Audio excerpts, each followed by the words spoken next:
Hello, students. Hello and welcome you all. This is Abhishek Tiwari, and I'm just coming back with another video, the very first video of your literature after a long, interval when I was engaged in where I was engaged in, explaining you the lectures of writing and language. Right now, I'm just coming back again on the literature section with Flamingo, the fifth lesson of it, which is Indigo, written by Louis Fisher. So students, मैं अभिषेक तिवारी आप सबका स्वागत करता हूँ अपने इस YouTube channel पे, जहाँ पे मैं आपको वीडियोस प्रोवाइड कर रहा हूँ. बेसिकली मैं बहुत लंबे समय के बाद फिर से हम लोग लिटरेचर सेक्शन की तरफ मुड़े हैं और लिटरेचर्स के एक लंबा कोर्स रहा है जिसको हमें कवर करना है. सो लेट्स क्रीपिंग टूवर्ड, आगे बढ़ते हैं, धीरे धीरे ही बढ़ते हैं, बट आगे बढ़ के देखते हैं कि ये एक्चुअली किस तरह से ये फंक्शन करता है. ओके, सो इंडिगो के बारे में पहले हम शॉर्ट समरी एक देख लेते हैं, उसके बाद हम इसके एक्सप्लेनेशन की ओर स्टूडेंट बढ़ते हैं. Okay, let us move further. So this story is by Louis Fisher. Louis Fisher, actually he was a American journalist who was initially not journalist. Actually he was born in Philadelphia, America. He later joined as a volunteer in the British Army in 18 to 20, and after that he resigned and made a career as a journalist and wrote for the New York Times. It's a very reputed newspaper daily of America. So he began writing for that newspaper. Later, after after that, during the Gandhian period, when Gandhi reached India after 1915 from South Africa, he came to India to cover the Gandhian stories, as he was also very much inspired. He was very much inspired by the action of Gandhi, his way, his role in the freedom movement. So he came back to India and began casting the stories of Gandhi, okay, during the Gandhian period from 1915 to 1947 onwards. So in mid of it, so students, he wrote a very famous book about Gandhi. Louis Fisher, wrote a very famous book about Gandhi. The book was The Life of Mahatma Gandhi. So this story, Indigo, is just nothing but an excerpt from that book. Okay.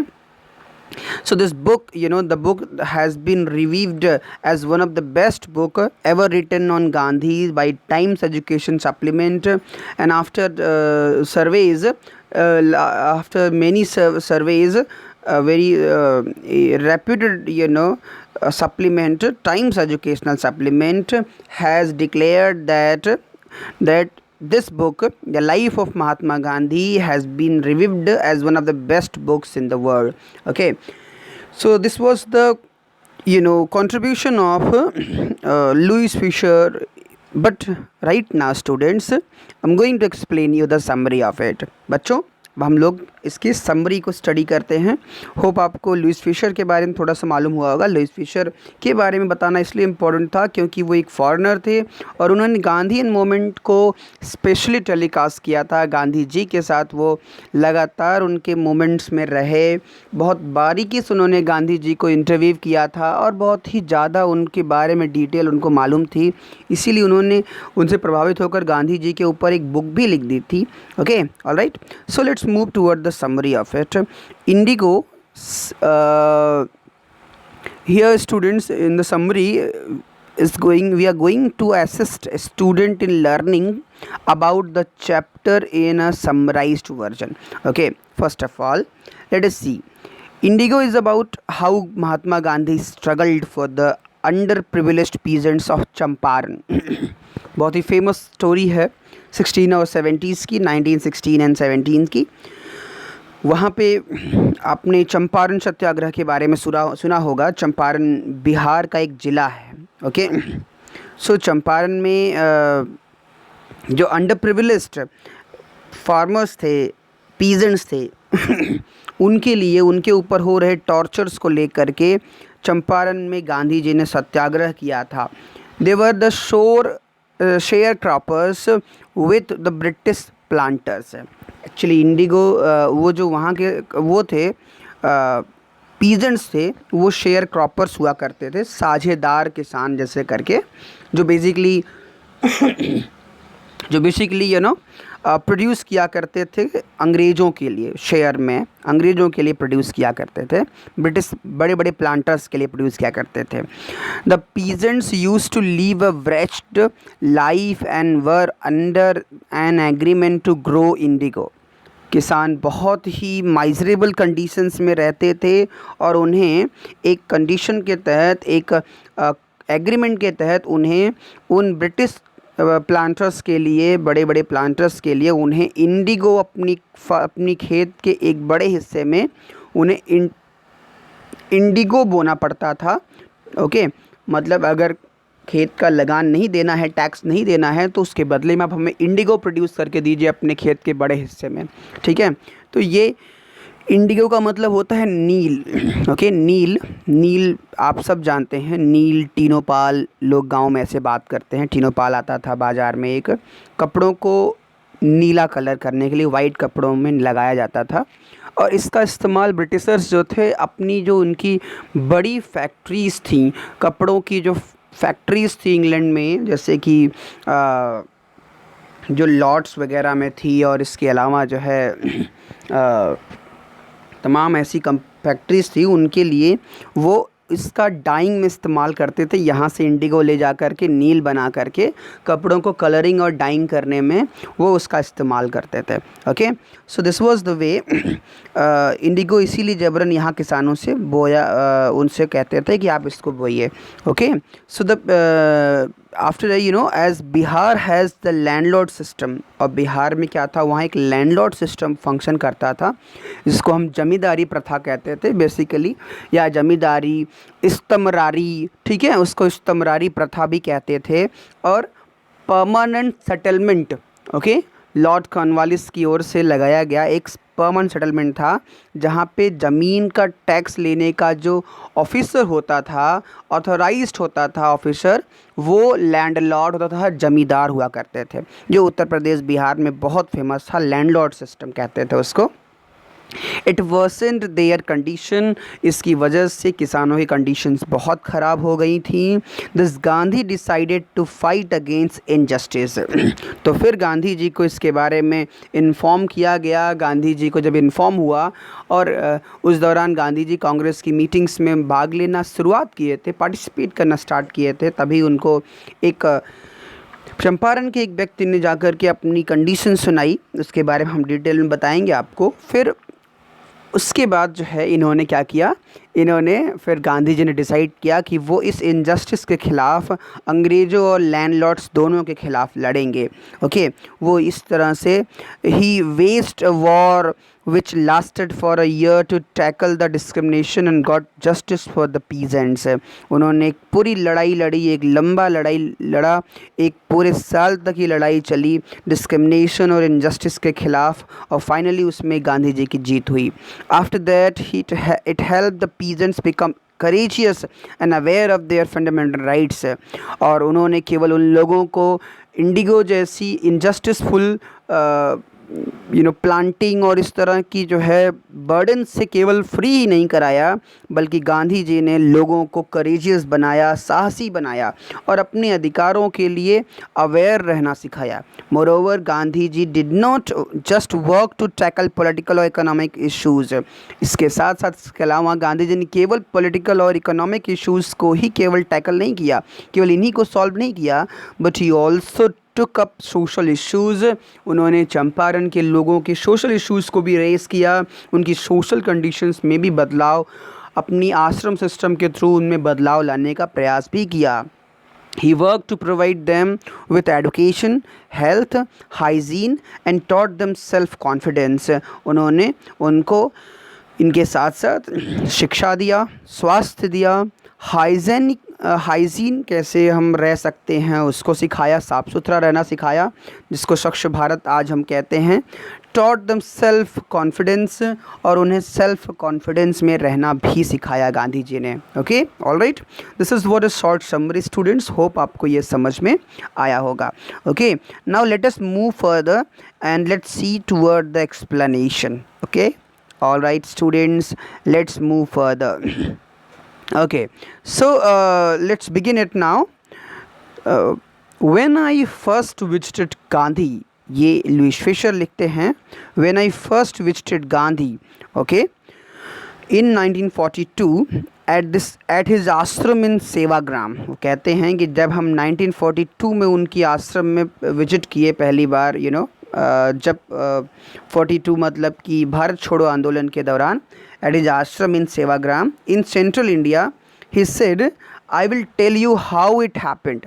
वो कहते हैं, ठीक है, सेवाग्राम गुजरात में उनका आश्रम था, central India इसको कह रहे हैं, तो साबरमती के किनारे, सॉरी, सो ही उन्होंने कहा, he said I will tell you how it happened, मैं आपको बताऊंगा कि कैसे ये हुआ, that I decided to urge the departure of British, ना, कि कैसे मैंने भी डिसाइड किया कि मैं भी रिक्वेस्ट करूंगा डिपार्चर ऑफ द ब्रिटिशर्स को भारत से चले जाने के बारे में मैं भी कैसे रिक्वेस्ट किया, वो चीज़ वो बता रहे हैं। इट वॉज इन 1917 उन्होंने बताया कि ये कहानी 1917 की थी। He had gone okay, so he had gone to December 1916 annual convention of the Indian National Congress Party in Lucknow। 1916 में एनी बेसेंट जो है प्रेसिडेंट थी कांग्रेस की, और 16 में जो कन्वेंशन हुआ था, कांग्रेस का अधिवेशन हुआ था, वो लखनऊ में हुआ था दिसंबर में। So he had gone to the December 16, वो दिसंबर 16 के एनुअल कन्वेंशन जो था लखनऊ में, उसमें वो जा चुके थे, ठीक है, वो जा चुका था। There were 2301 delegates, 2301 delegates. Okay, so उन्होंने कहा कि इतने डेलीगेट्स जो हैं आए हुए थे। डेलीगेट्स का मतलब होता है उसको हम रिप्रेजेंटेटिव्स कह सकते हैं, रिप्रेजेंटेटिव्स एंड मेनी विजिटर्स, और बहुत से विजिटर्स भी, जिसमें प्रेस और तमाम तरह के लोग हुआ करते थे, वो सब भी आए हुए थे। ड्यूरिंग द प्रोसीडिंग्स, उस मीटिंग के दौरान, मीटिंग की कार्रवाई के दौरान, Gandhi recounted, okay, Gandhi recounted. यहाँ पे रिकाउंट का मतलब क्या होता है? फिर से गिनना, ठीक है। रिकाउंट आप जानते ही हैं, रिकाउंट का मतलब होता है फिर से गिनना या दोबारा या दोहराना, याद करना, ठीक है, इनका सेंस में होता है। So Gandhi recounted a peasant came up, वहाँ उन्होंने एक बात दोहराई, ओके, उन्होंने क्या कहा? A peasant came up to me looking like any other peasant in India, okay, he said कि एक पीजेंट, एक किसान मेरे पास आया, जो वो बाकी भारत के दूसरे किसानों की तरह ही था, पुअर एंड इमैसिएटेड, ओके, उन्होंने बताया कि वो किसान जो था वो क्या था? वो गरीब था और इसके साथ साथ इमैशिएटेड था। इमैशिएटेड मीन्स स्टूडेंट्स, यहाँ पे इसका मतलब होता है कमज़ोर होता है, वीक होता है, ओके, पुअर एंड वीक, इमैशिएटेड, ठीक है, वो गरीब और कमज़ोर था। एंड सेड, और उसने कहा, उसने क्या कहा उस किसान ने? आई एम राजकुमार शुक्ला, कि मैं राजकुमार शुक्ला हूँ। आई एम फ्रॉम चंपारण, मैं चंपारण से आया हूँ। And I want you to come to my district, और मैं चाहता हूँ कि आप मेरे ज़िले में आएँ, ठीक है। उसने गांधी जी से कहा कि मैं चाहता हूँ कि आप मेरे ज़िले में आएँ, एक बार आप आएँ मेरे ज़िले में। Gandhi had never heard of the place, Gandhi ने कभी भी इस प्लेस के बारे में, चंपारण के बारे में कभी नहीं सुना था, क्योंकि अभी वो शुरू में ही आए थे Bharat. It was in the foot hills of the towering Himalayas, ये जो विलेज था ये फुट हिल्स पे एक्चुअली इसको मिथिला वाला एरिया कहते हैं, तो वो मिथिला वाले एरिया में पड़ता था। It was in the foothills मतलब पहाड़ की हिमालय के किनारे की तरफ या निचले स्तर पे, नीचे की तरफ उसके फुटहिल्स पे, अब द टावरिंग हिमालय, ऊंचे हिमालय के ढलान पे एक ज़िला था, near the kingdom of Nepal, Nepal देश के बगल में ही, जो मैंने कहा मिथिला वाला एरिया, वहाँ पे ये एक ज़िला था। Okay, alright. So under an ancient arrangement, okay, एक पुराने अरेंजमेंट के तहत, एक पुराने व्यवस्था के तहत, द चंपारण पीजेंट्स व शेयर क्रॉपर्स, चंपारण के जो किसान थे वो शेयर क्रॉपर्स हुआ करते थे। शेयर क्रॉपर्स, ओके, मतलब साझेदार वाले किसान, ठीक है। Rajkumar Shukla was one of them, और राजकुमार शुक्ला भी उन्हीं शेयर क्रॉपर्स में से एक थे। He was illiterate but resolute, okay, वो एक गांधी जी बताते हैं कि जो राजकुमार शुक्ला थे वो इलिटरेट थे बट रेजोल्यूट दिखाई पड़ा, वो रेजोलेट थे। ओके, तो उन्होंने कहा कि वो एक रेजोल्यूट था। रेजोल्यूट का मतलब इसको हम कहते हैं जो रेजोल्यूशन का मतलब होता है कि जिसने डिटरमाइन कर लिया हो, वो डिटरमाइंड था, वो दृढ़ संकल्प था। ओके, वो दृढ़ व्यक्ति था। He had come to the, वो आया था, ठीक है, Congress session to campaign about the injustice of the landlord system in Bihar. वो कांग्रेस सेशन में मुझसे मिलने आया था, शिकायत करने आया था about the injustice of the landlord system, कि जो जमींदारी प्रथा की जो अन्याय हो रहा है इसकी वजह से बिहार में, उसकी शिकायत मुझसे करने आया था। And somebody had probably said speak to Gandhi ji, और किसी ने संभवतः जब वो किसी से मिला तो किसी ने उसको सलाह दिया, एडवाइस किया, स्पीक टू गांधी, कि गांधी से बात करो इसके बारे में। Gandhi told Shukla he had an appointment in Kanpur, Kanpur means Kanpur. Okay, Gandhi said to Shukla, उन्होंने शुक्ला से कहा, गांधी जी ने, जब वो गांधी जी से मिला, उसने अपनी प्रॉब्लम बताई, तो गांधी जी ने कहा कि he had an appointment in Kanpur, कि उनका कानपुर में एक अपॉइंटमेंट है, and was also committed to go to other parts of India, और उन्होंने पहले से ही प्लान कर लिया था भारत के कई और हिस्सों में जाने का, ठीक है। सो शुक्ला कंपनीड हिम एवरीवेयर, लेकिन शुक्ला ने उनका साथ नहीं छोड़ा, वो जहाँ जहाँ गए गांधी जी वो उनके साथ साथ जाता रहा, ठीक है। Then Gandhi return to his ashram near Ahmedabad, and then after Gandhi return to his ashram, फिर गांधी अपने आश्रम के आए जो कि अहमदाबाद के नज़दीक में ही था, साबरमती के किनारे, वहाँ पे गांधी जी आए।